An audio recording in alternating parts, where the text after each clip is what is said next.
매체가 윈윈할 수 있도록 애청자 여러분들께서 많이 도와주시면 좋을 것 같습니다. 일단 이거부터 좀 여쭤보도록 하겠습니다. 어제 대법원에서 그 이재명 대표의 선거법 위반 사건 전원 합의체, 전합이라고 쓰던데 그 회부해가지고 어제 바로 심리를 했는데 방금 전에 속보가 들어왔어요.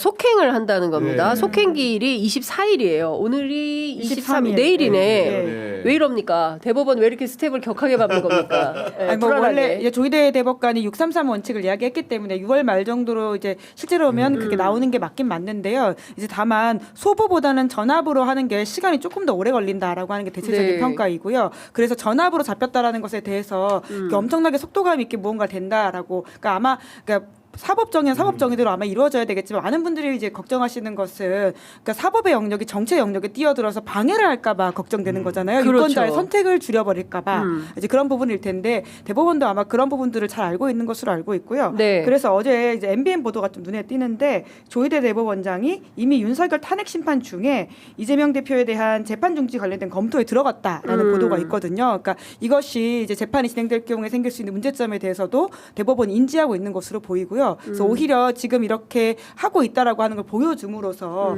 오히려 조금 정치와 거리를 두려고 하는 게 아니냐 이런 좀 해석을 해볼 수도 있을 것 같습니다. 어떻게 한다는 거죠? 그 보태서 좀 말씀을 드리면 일단은 그 우리 차분하게 예. 그 재판 절차가 어떤지를 보면 답이 좀 보입니다. 기본적으로 이재명 그 대표 후보의 공직선거법 위반 사건은 1심에서는 징역형이 나온 거고요. 그렇죠. 집행유예가 나왔습니다. 네. 2심에서는 무죄가 나왔고 상고심 쉽게 얘기해서 최종심에 가 있는 건데 네. 그 상고심 대법원에서 한 상고심의 경우에는 아셔야 될 게 1, 2심과 성질이 다릅니다.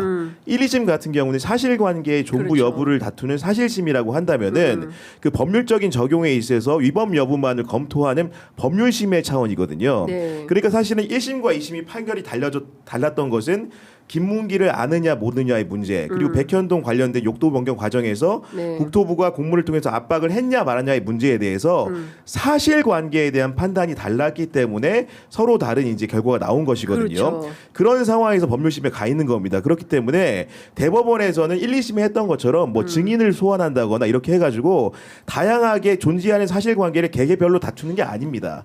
그런 절차가 아니기 때문에 기본적으로 상고심에서 항소심의 결론이 뒤바뀔 확률은 지극히 낮다고 보시면 될 것 같고요. 더군다나 이 사건 같은 경우에는 법률적인 그런 여러 가지 쟁점들 같은 경우가 1, 2심에서도 많지 않았습니다. 그 사실관계를 다투는 부분이 많았기 때문에 그런 차원에서 비춰보더라도 결론이라는 것은 결국 세 가지가 존재하는데 하나는 상고 기각, 그 원심의 판결을 확정하는 거죠. 그러니까 2심의 무죄가 확정되는 방안. 네. 두 번째로는 이제 파기환송. 그 얘기는 2심의 결과가 법률적으로 잘못됐기 때문에 다시 돌려보내가지고 네. 서울 고등법원에서 판단하라는 것. 그리고 세 번째는 파기자판이라고 해가지고 항소심 결론을 완벽하게 뒤집으면서 대법원이 형량까지 정하는 것인데 네. 파기자판의 경우에는 보수 유튜버들이 파기자판 이렇게 외치고 있지만 실제로 천대현 법원행정처장조차도 네. 가능성이 희박하다고 말을 했고 파기자판의 결론이 내려진 최근의 결론을 보더라도 대부분 다 피고인의 이익을 존중하는 형량을 낮춰주는 방향으로 됐거든요. 그렇기 때문에 파기자판 가능성 희박하다. 그럼 법률심이고 법률적 쟁점이 없는 점에 비춰볼 때 대체로는 상고 기각을 예상하는 게 결과론적으로는 법조계의 중론이라는 점을 좀 말씀을 드려야 될 것 같습니다. 네.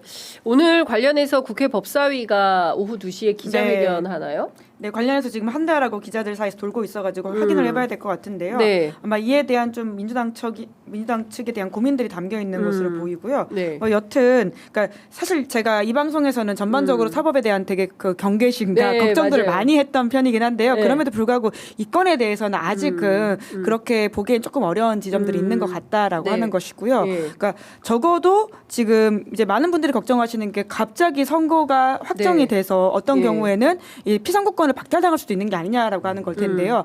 만에 하나 대법원이 다른 결정을 한다고 하더라도 선거 기간 안에 그게 확정이 되진 않거든요. 네. 왜냐하면 고법으로 돌아가는 경우이기 그렇죠. 때문에 예. 그래서 전혀 그 결정은 안 하셔도 된다. 그러니까 지금 선거에 법원이 개입할 수 있는 상황은 지금 시간적으로는 불가능하다 이런 이야기 네. 좀 드려야 될 것 같습니다. 그렇군요. 어쨌든 지금 조희대 대법원장이 직접 나서서 대법관들을 불러서 이 문제에 대해서 정리 조정이 필요하다라는 회의를 소집을 한 거고 그리고 실제로 바로 심리를 해버리고 속행기를 내일로 잡아버리고 하니까 경우에 따라서는 그 최종 후보 등록일인 5월 12일이죠.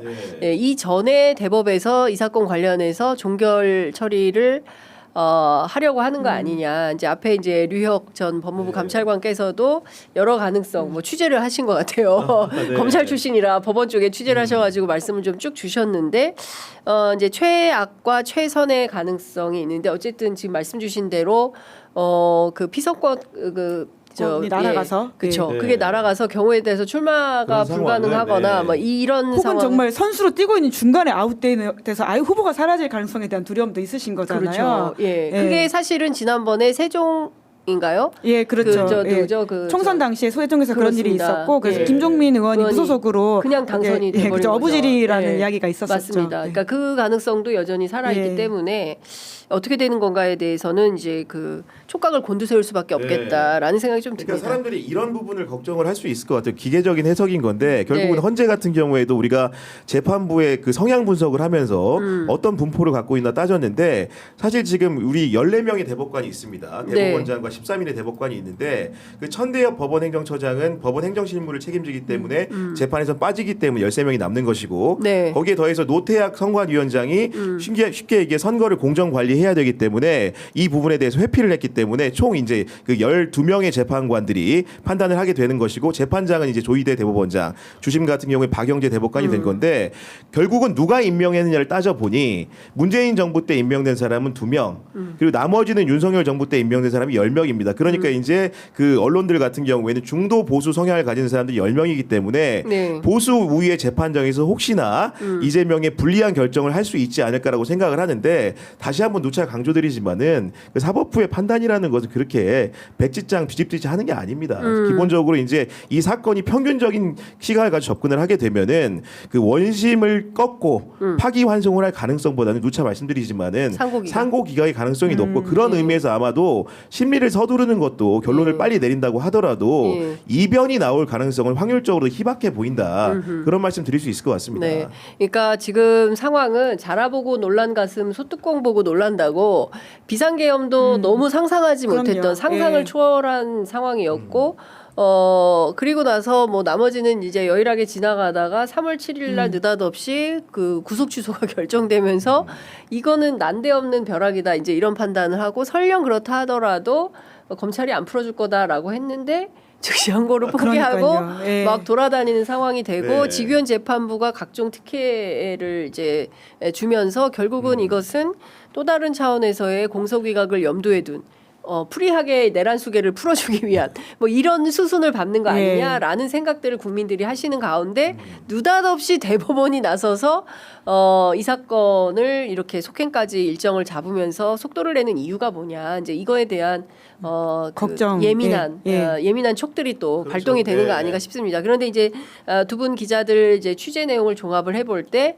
법원이 대한민국 사법부가 이런 정치 일정에 선수로 뛰어가지고 상황을 좌지우지하거나 이러지는 못할 거다. 만약에 정말 그런 상황이 생긴다면 시민들이 다 이제 대법원 앞으로 뛰어가시겠죠. 헌법재판소 앞에서 만에 하나 그런 상황이 생긴다면요. 우리 국민들은 도대체 막 그러니까요. 오밤중에 예. 국회로 너무 힘듭니다. 헌법재판소로 이제는 대법원까지 예. 가야 되는 거예요. 그러니까 사실 이게 그 한참 이런 상황이 불거졌을 때 사법 엘리트들의 정치를 망가뜨리는 행태에 대한 사람들의 걱정이 클 때 그 브라질의 넷플릭스 다큐멘터리가 있거든요. 위기의 민주주의라고 해서 룰라가 어떻게 해서 지금 사법 그 엘리트들한테 제압당했고 다시금 이 상황이 됐는지에 대한 이야기들이 나오는데요. 맞아요. 그 이야기들을 참 많이 하면서 우리가 브라질까지 되는 게 아니냐라고 하는 걱정들이 있었습니다.